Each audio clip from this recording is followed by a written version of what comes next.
अरे धन निरंकार बोला मुहवा के खोलो, धन निरंकार बोला मुहवा के खोलो, मिली ना जिंदगिया दोबारा अनमोल हो, मिली ना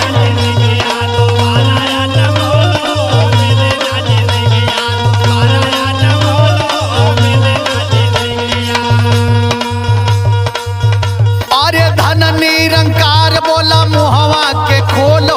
धन निरंकार बोला मुहवा के खोलो, मिली ना जिंदगिया दोबारा अनमोल हो।